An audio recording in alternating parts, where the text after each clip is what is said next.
Not a bad one. Self-esteem, does anybody know what that title means? I noticed we didn't get many questions, and one of the things we were wondering is, since we didn't get any questions about self-esteem, does anybody know what that actually means? Olivia, what do you think it means? How good we think,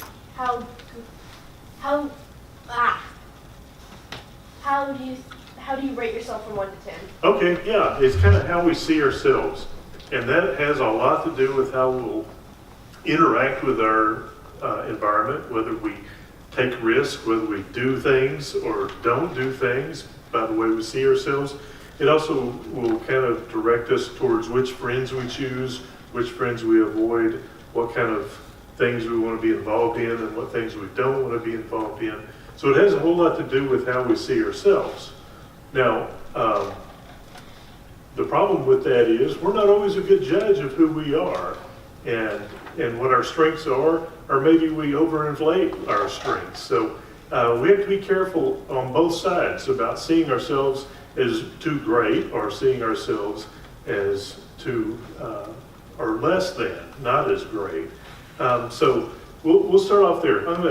Next slide here is probably a sign that you've all encountered at some point in your life, especially if you've been to Six Flags, Disney World, Disneyland, someplace where they have amusement rides.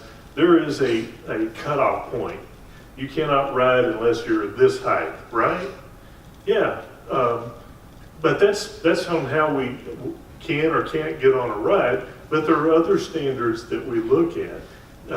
If we think in terms of a yardstick, and I meant to bring one, and interesting enough, we're the only nation that calls it a yardstick. Everybody else calls it a meter stick. Well, because a yard is a yard, a meter is a meter. Yeah, okay, exactly. It's kind of like the question, Ian, what do they call a quarter pounder in Amsterdam? Good question. Okay, so here we go. We're moving on. So what is on your yardstick? What means you have worth and value? Is it your appearance? Is it strength? Is it intelligence? Is your talents, your wealth, income, what kind of car you drive, what kind of clothes you drive? You know, when we talk about appearance, that's going to be a really important topic to be talking about with this group, because appearance has a lot of pressure around it, to look a certain way, to dress a certain way, to be able to fit in. And the problem with appearance for a measuring stick is it's a moving target. It's changing all the time. Who in the room knows who Marilyn Monroe is or was? She was a famous actress from the 50s. She was one of the most attractive women on film. Now, ladies, you can probably help me out with this because this will mean more to you than to the guys. But Marilyn Monroe wore a size 14 dress. Who in Hollywood can get a job as a leading lady that size? Well, today, probably not very many. And so we see standards are constantly changing. In my lifetime, just the width of a tie or a lapel has changed at least 3 different times in my life. And so styles are always changing, haircuts are always changing. Style and appearance is always a moving target, especially between cultures.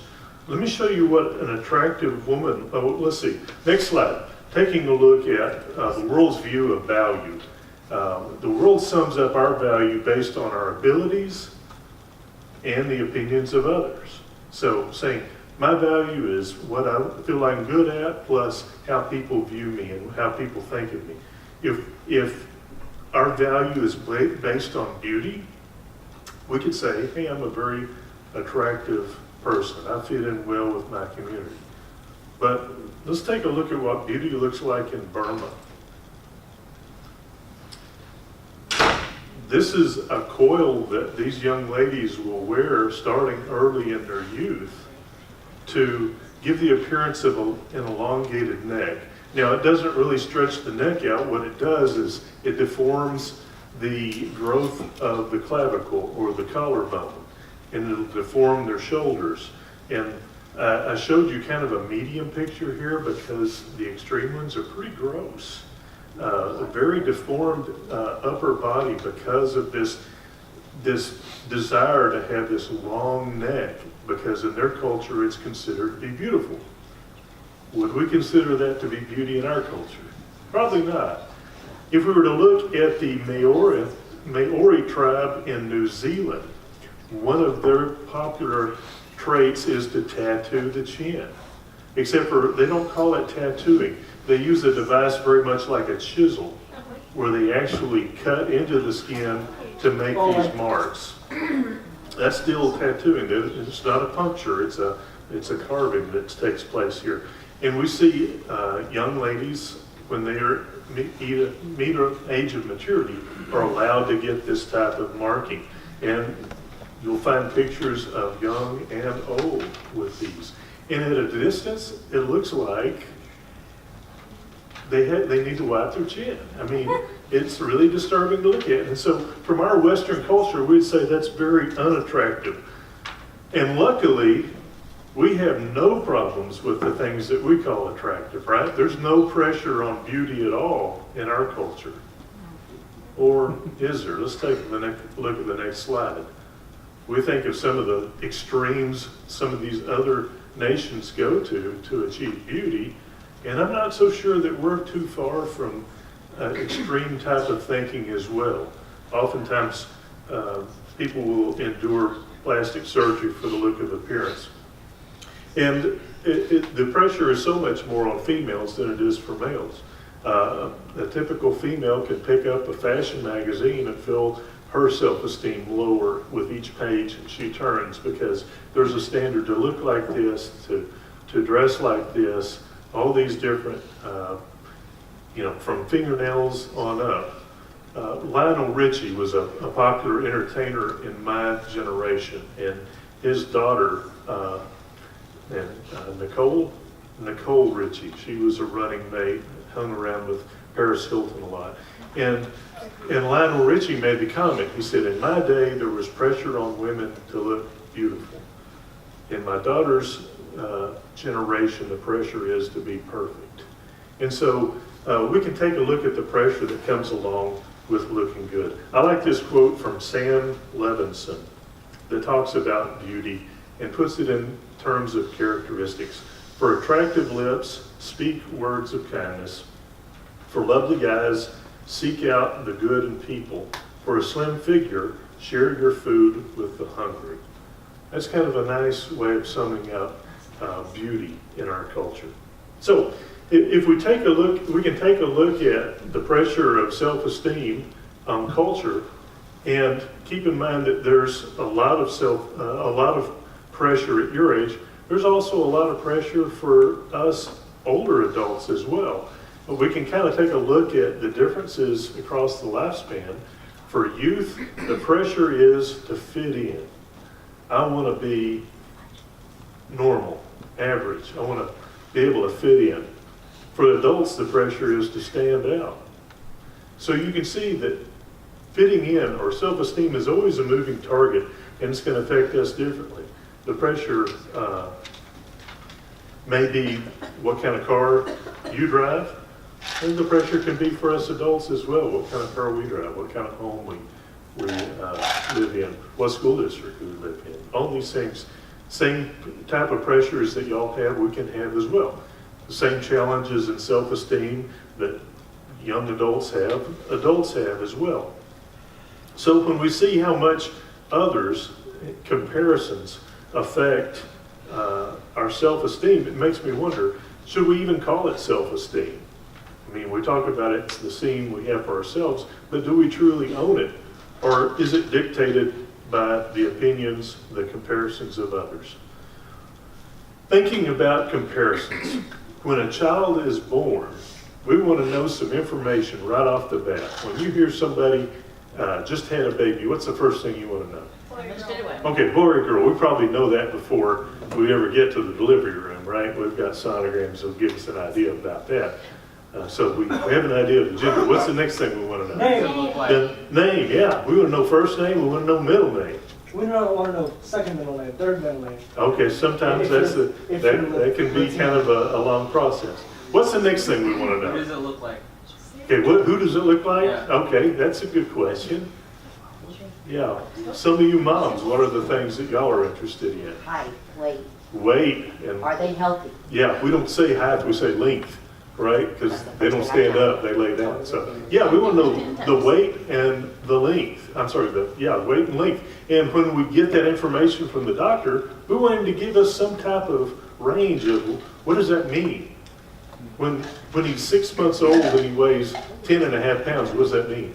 Is that big? Is that little? And so they'll give us what type of rating? What's the word I'm looking for, Rachel? Percentile. Okay, yeah. A percentile. It'll say he's in the 75th percentile. That tells me, well, he's above average. So that's a good thing to know. And that's from birth on. We get into school, and what do they give us at the end of each test? A grade, right? And that grade is associated to a letter. A, B, C, D. Do we still have D's? Only in college. A, B, C, and F? A, B, C, D, F. We do have a D. In college. Okay, all right. Which letter means average? Which one? B means average. When I was in school, C meant average. Yeah, it kind of does. Okay. Well, we have, when, in grades, we're always being ranked. We have at the end of the year, we give a listing of the top 10%. We get a listing of the top 10. Everything is competitive. We've got two different sports teams. One will be the A team, one will be the B team. Yay. And so, we've got always some type of evaluation, some type of comparisons going on. Our political process is handled by voting. Talent shows on television by how many text messages somebody gets. So there's always some kind of voting going on. When you walk down the hallway at school, maybe I need to shift that. When you walk down the hallway at church, the people that you interact with are either going to smile at you or not smile at you. And when you get a smiling face, that feels like a vote. Yay, I got one. And when they have a sour look on their face, I don't know if that's a vote against me or if they've just got something going on. And there's something in here that keeps track of how many votes for, how many votes against, because we're in this mindset of constantly comparing ourselves. But I want to question whether or not that's a good idea. When we say, ideally, esteem is a statement of value, but who sets the value? And what is the value? There's a show that comes on PBS. And for those that don't know what those initials stand for, that's the Public Broadcast Service. And KERA or Channel 13 is one of them. That's what you watch when the cable goes out, right? Or when you watch before you're old enough to go to school. Anyway, there's a show that's very popular there called The Antiques Roadshow. Has anybody ever seen that before? Yeah, okay. Nobody under the age of 40. All right. I'm sorry, Jennifer. Nobody under the age of 30. There we go. Yeah. Well, what the show is about, people will bring in their junk. Sometimes it's literally junk or possible treasures. They'll bring it in, and they've got these experts in different fields of antiques. They'll take a look at this object and then establish some value for it. And sometimes the craziest things happen. It seems like pottery is the thing that really gets people fired up, really crazy values. But somebody will bring in a painting. We looked this guy up online, and he's the relative of someone that is famous. We wanted to know, what's the value? Well, an expert will look at it, and I don't know if he's an expert. How do you know if he's an expert? He says he's an expert. He teaches at a college that identifies him as an expert, but he says, this painting is worth $7,000. Okay, good. So somebody goes home with the painting, not a check, but with a painting. In my mind, that painting is not worth $7,000 until someone writes a check for $7,000. Does that make sense? Okay, so when we think about what is our value and what sets our value, what does that mean? When I think about how we determine our value, we need to look at what it costs to be me. What does it cost for me to be here? And I'm not talking about how much you eat or how expensive your clothes are or what insurance costs for you. I'm talking about a perspective that's shown in John 3:16. And many of you know this verse very well. For God so loved the world, and in the world is who? Us, right? We're all part of that. For God so loved the world that he gave his one and only Son, that whoever believes in him shall not perish but have eternal life. So when we take a look at value, we can say, I'm valuable because God loved me enough to sacrifice his Son for me. Okay? Okay. We'll take that and say, we'll work with it from there. So, better than self-esteem is this idea of Christ esteemed. That means the value that Christ gives me. And that's different than what we get from the world. There's a lesson that Paul gave to the Corinthian church, the church in Corinth, because this was, the first century church was kind of an experiment. It was in its formation. It was moving along. And they were really attempting to put two different kinds of people together, the Jews and the non-Jews. Not only that, but they had different classes of people. They stretched out to even include the slaves into their roles. I think it's interesting, back in the ancient culture, if someone got sick, it would be important for someone to be there to change the bed sheets, because there might be some bad stuff going on that needed to have clean sheets. They'd be there to remove the bucket that someone might have thrown up in. They'd be there to administer leeches or drain boils. That all sounds pretty gross, right? You know what group of people dealt with that? Slave doctors. Oftentimes it was the slaves. It was the slave class that got that. And for the repetitive work of copying down manuals, they didn't have copy machines or Xeroxes. So they would take manuscripts and have to copy them down by hand. So usually the better educated people that were captured as slaves, they were the ones that had that job. So if someone was a scribe or dealt with the sick, they were usually of a slave class. In our society, they're called doctors and lawyers. That's a very different income scale than what they came from at one particular time. So you can kind of see how this value is a moving target, depending on what culture, depending on what time. That could be something of high importance or of low importance, of high stature or low stature. I remember people that made real good money as printers, people that made good money in photo developing. And now that's automated where you can go and purchase a printer yourself. You can, we have digital cameras that make that very easy to do now. So a job that's no longer valued. But in Corinthians chapter 12, 1 Corinthians chapter 12, Paul gives this lesson about this group of people trying to get together and make their community work. And he says, just as a body, though one, has many parts, but all its many parts form one body. So it is with Christ. For we were all baptized by one Spirit, so as to form one body, whether Jews or Gentiles, slave or free, and we were all given the one Spirit to drink. Even so, the body is not made up of one part, but of many. So he's talking about there's differences, but there's equality too. Even though we're different, we're equal because we are all part of the one body. We're all part of this one faith, and we share this in common. He went further to give a lesson to those that felt lowly, those that felt that they were inferior to the others. He said, now if the foot should say, because I'm not a hand, I do not belong to the body, it would not be a reason for it to be no longer be part of the body. And if the ear should say, because I'm not an eye, I do not belong to the body, it would not be for that reason to stop being part of the body. If the whole body were an eye, where would the sense of hearing be? If the whole body were an ear, where would the sense of smell be? But in fact, God has placed the parts of the body, every one of them, just as he wanted them to be. If they were all one part, where would the body be? As it is, there are many parts, but one body.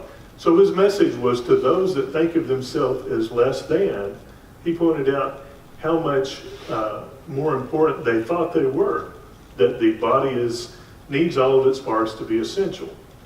We can think about the strongest, most athletic power lifter, large muscles, large muscle movement, carrying lots of weight. Whatever that guy looks like, what does he do when he's got an itch in his ear? What part of the body is he going to use? His tongue. Does he use this for anything in weightlifting and powerlifting? He can get away with it without using it. But if he's got an ear itch, there's nothing else that's going to satisfy that but that little finger. So all parts of the body are important. Those that think they're lowly need to be aware that they are important. But he's got a lesson for the other side of the coin. For those that are prideful, those that think they are more important to others. He goes on to say, the eye cannot say to the hand, I don't need you. And the head cannot say to the feet, I don't need you. On the contrary, those parts of the body that seem to be weaker are indispensable. And the parts that we think are less honorable, we treat with special honor. And the parts that are unpresentable are treated with special modesty. What parts of the body are unpresentable? Organs. Okay, yeah, we can't really walk around out in the neighborhood with certain parts of our body exposed. And he said those parts are not less than. In fact, we show special honor because we treat them with modesty. Yeah, that's kind of neat. I like the way that's presented. But God has put the body together, giving greater honor to the parts that lack it, so that there should be no division in the body, but that its parts should have equal concern for each other. If one part suffers, every part suffers with it. If one part is honored, every part rejoices with it.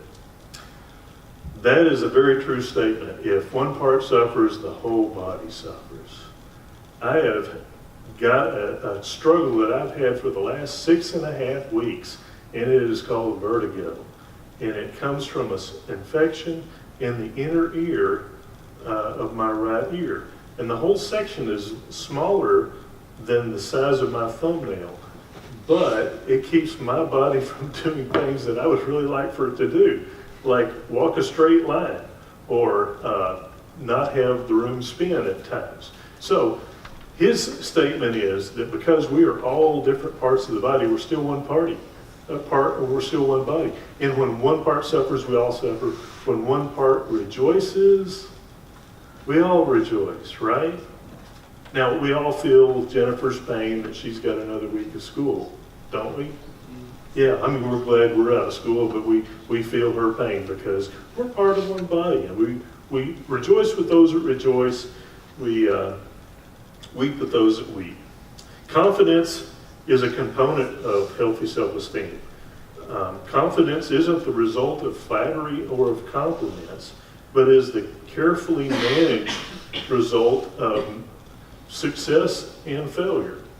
Now, there was a thought at one time, educators started noticing kids with good self-esteem make good grades. So we need to boost their self-esteem. We need to give them plenty of positive comments, plenty of praise, plenty of flattery.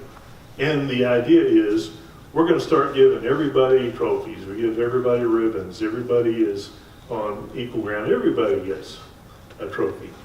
I was born before that era. I played for a baseball team called the Mets. And here I am, a fourth grader, wanting to know what is a Met. I know what a Cougar is. I know what a Pirate is. I even know what an Athletic is and a Yankee. But what's a Met? Well, they came out of New York, but nobody knows what a Met is. We lost every game the first season I played. We lost every game except for the very last game of the last season, or the second season that I played, and won the last game, and you would have thought we won the championship the way we reacted. It was great. But one thing I learned was how to deal with loss, how to deal with losing. It's easy to see that success has its benefits, and we learn confidence from obtaining success and experiencing success. We also learn to survive dealing and managing failure. I have a video in place. Are we ready to play that? My failure is making my future so bright. Did you hear what he was saying there? There's a scripture that comes out of Romans chapter 5. It says, we glory in our sufferings because we know that suffering produces perseverance, that perseverance, character, and character, hope. We see there's benefits to undergoing suffering. There were benefits to those 17 games in a row that I lost between the 4th and 5th grade playing baseball, because it developed character. Now, back then, to be fair, back then we had a prize called the Good Sportsmanship Award, and it automatically went to the last place team. And so, yeah, we did get a trophy for being bad. I So, think my baseball team won all every. so from that scripture, we see there's good things that can come from failure. So we don't take that as a loss. We have confidence even based on how we manage our failures. Too many times we put emphasis on being successful and doing well and succeeding, but we can succeed at failing as well. All right. Are the things that we place importance on really important? Do awards, trophies, and accomplishments really matter? Does my life matter? How can I live a life of significance? These are probably not questions that really hit you now, but at some time, there will be questions like this that go through your mind. Is my life significant? Does it matter? Well, King Solomon, the son of King David, had some information to weigh in on this. Now, if you remember the books of wisdom, we've got the story of Job, but we've also got Proverbs, Ecclesiastes, and the Song of Solomon in there. But Proverbs is kind of like, these are the rules for life. These are principles that will make you successful. And then Ecclesiastes kind of follows it with, now here's the exception to all the rules. Here are the things that don't work out, because that'll happen. Things won't work out. And then Job answers the question of, is God fair and just if things don't work out? So in Ecclesiastes, this is what Solomon says. Meaningless, meaningless. Everything is meaningless. What do people gain from all their labors at which they toil under the sun? Generations come and generations go, but the earth remains forever. The sun rises and the sun sets, and hurries back from where it rises. The wind blows to the south, it turns to the north. Round and round it goes, ever returning on its course. All streams flow into the sea, yet the sea is never full. To the place the streams came from, there they return again. What has been done will be done again, and there is nothing new under the sun. Is there anything of which one can say, look, this is something new? It was here already, long ago. It was here before our time. Nobody remembers the former generations, and even those yet to come will not be remembered by those that follow them. Now, Ecclesiastes isn't easy to read for these reasons, because it sounds kind of depressing. It sounds like a boring downer. It's just a bummer of a book. But he's talking wisdom to us. We put too much importance on certain things. We put too much importance on, whether I get a good yearbook photo. I don't even know where my senior yearbook is. And if it were available online, it probably would have been on the background already, and y'all would be laughing at it. Yeah, look at the hair. He had it. And so Solomon goes through these different things. He looks at different things that take place in life. He said, work is good. There's good that can come out of work, so I'll work hard. I'll build great fountains. I'll build nice monuments. I'll say, look at the fruits of my labor. But at the end of the day, there wasn't satisfaction. There wasn't happiness. He thought, wine is good. I like the way it makes me feel. I like the merriment that comes with it. So I'll push the limits of what I can do with wine and drinking. But at the end, he said, there's no pleasure to be found in wine. So he thought, maybe love. I'll pursue love. Love will be great. I'll fill my life with love and with many lovers. And at the end of that, he said, happiness is not found there either. And he kind of really gave us a good outline of what next week is going to be about. He talked about the 3 major addictions. about substance abuse, relationship abuse or codependency or sexual abuse, and also workaholic, just working towards things outside of our personal growth and our personal good. So we came to this conclusion. What does it mean to live a good life, to live a life that's worthy and significant? And he says this, now all has been heard, here is the conclusion of the matter. Fear God and keep his commandments, for this is the duty of all mankind. For God will bring every deed into judgment, including every hidden thing, whether it is good or whether it is evil. There's a song that was very popular when I was in high school called Trees, and it was put out by a group called Rush. It was a Canadian trio that had a drummer that actually had a doctorate degree in philosophy. So it was very interesting, the songs that he would write. And this one song about trees was really about civil rights. And the problem was these small trees were complaining about the oak trees taking up all the lights. But the oak trees said they should be happy just resting in our shade.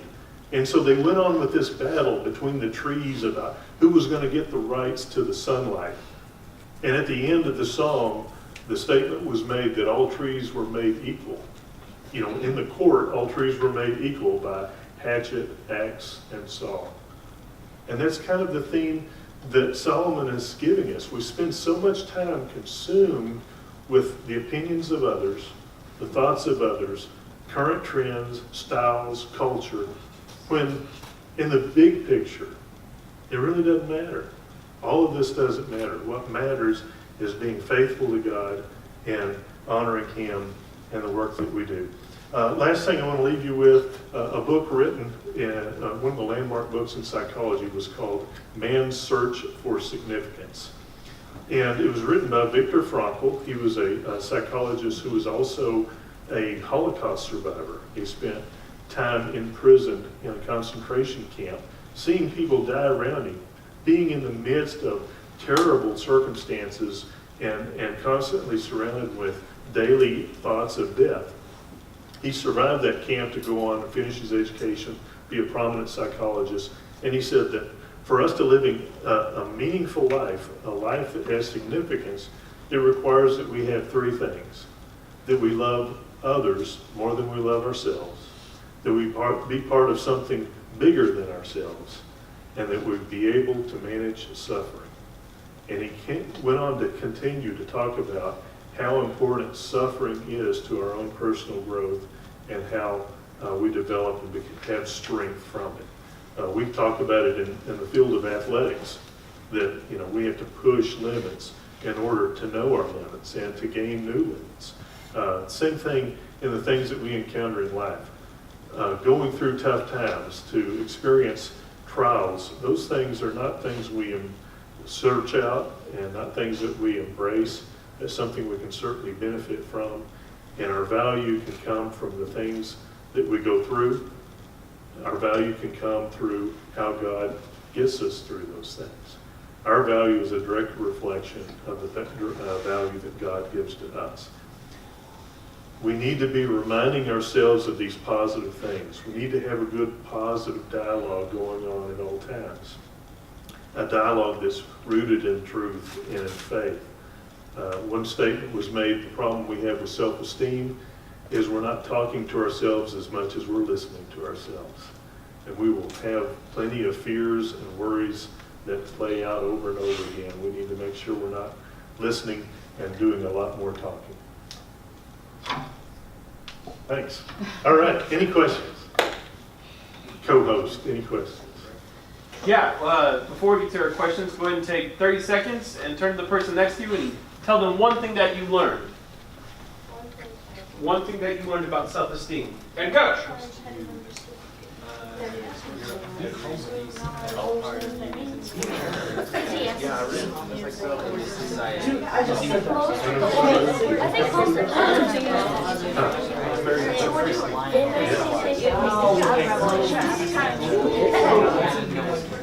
Oh, wow, that's so can't even wrap this myself. Just like ragged, old baskets. Yeah, yeah. Oh, if I ever need couple therapy, I will be. Okay. Good call, right? Yeah, That's good. that's a pretty slim chance. All right. So the thing I learned from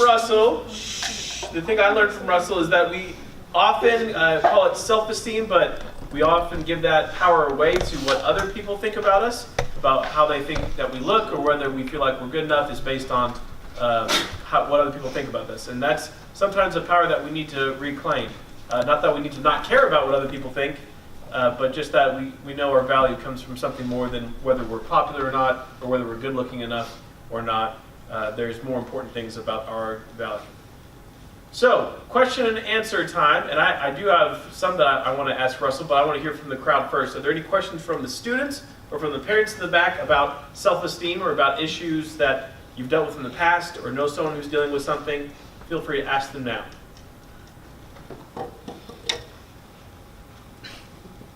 How can I purposefully lose? Very. Are you talking about humility? How, more like humbling. So humility? If you want to be humble, and that's a good thing, you can seek out something new, something that you've not done before, like if you wanted to play golf. You know, here's a sport where you can go up against a 65-year-old and discover that they have a lot more on the ball than what you thought they did. It can be humbling to see that there's a lot of skill involved, but there's also a lot of mental involved in it as well. Take up sewing, take up something new, and you'll realize something of value that it takes time and effort to do. That can be humbling. Olivia has a question. Is it a bad thing to have too much self-esteem? It's not bad to be confident. It's not bad to think well of yourself. It's not good to think of yourself better than others. That would be prideful. But to have confidence is great. Just be sure there's plenty of flexibility with that confidence, knowing that at some point there's always going to be somebody faster, somebody smarter, somebody that their records are always going to be broken.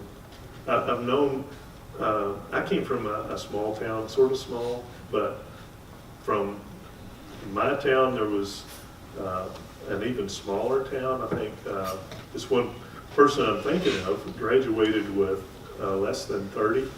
So, you know, a graduating class of less than 30. He was the top of his class. He was valedictorian. Felt really good about his future. Went to one of the large state universities, and after the first semester came home.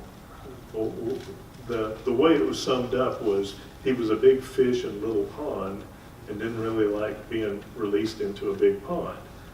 He got very comfortable with his skill level and his confidence because of the context he was in.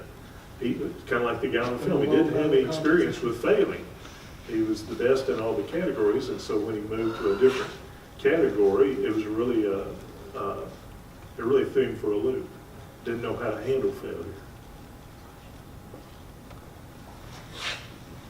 Someone else.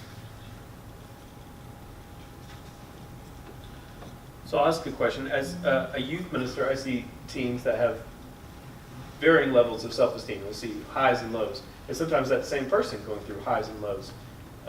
Knowing that that's kind of a part of the school experience and the teenage experience, and that there are going to be the low times that we maybe can't help a whole lot, what's a good way to remind ourselves that this low time, this time of failure, may actually be a time that will better me off in the long run? Because it's very tough to have that in mind during that moment.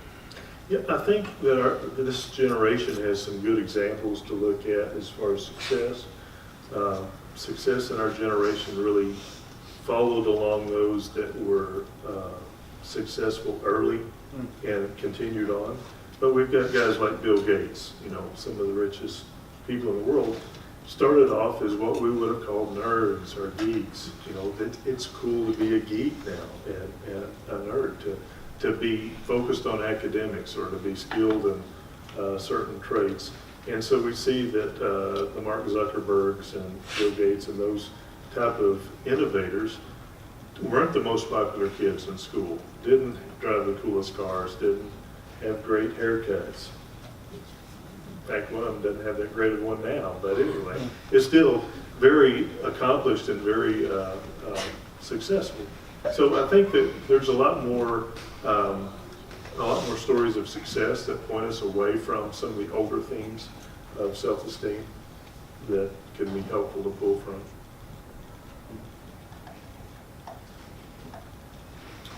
Okay, anyone else? I have a question. Based off your professional opinion, what would you say is the determining factor of the foundation of someone's self-esteem? Is it the way they were parented, different life experiences that they have occurred throughout their adolescent years or adulthood? What's that foundation that determines whether someone is very confident or doesn't have much confidence?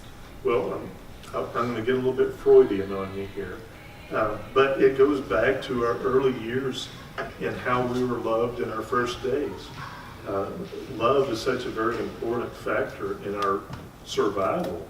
There was a study done on babies found within this orphanage. I think this was a church-run charity where they had several different sets of babies, some that were delivered by their mothers and kept there, and some that were delivered and left with the charity and the mothers left.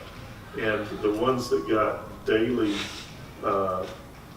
nurturing care grew and developed much quicker than the ones that were treated more institutionally as just fed on this particular cycle. And the incidence of sudden death syndrome is much higher with the non-parented group than those that were taken care of by their mother. So we see that essentially love is very important from day one, and it establishes our understanding of the world. And so either the world has some sense of security and some sense of safety, or it's a random set of tragedies and traumas that take place. So I would say that the base line for any type of self-esteem is being loved by a parent or a significant family member, and have that constant, stable love, not just from one foster parent to another. Even though they may be great foster parents, they express a lot of affection. If it's not stable, then it's not going to have the same type of effect as it should. Good question. Yeah. And it is. We got to start somewhere. And self-esteem starts with how we're loved. We can't love ourselves unless we have an example of being loved. And, one of the commands we have is to love others like we love ourselves. So we know right away it's important that we do love ourselves. But remember, we've got to love others like we love ourselves. So again, keeping it more equal, keeping it balanced. Anyone else? All right, let's thank Russell again for coming.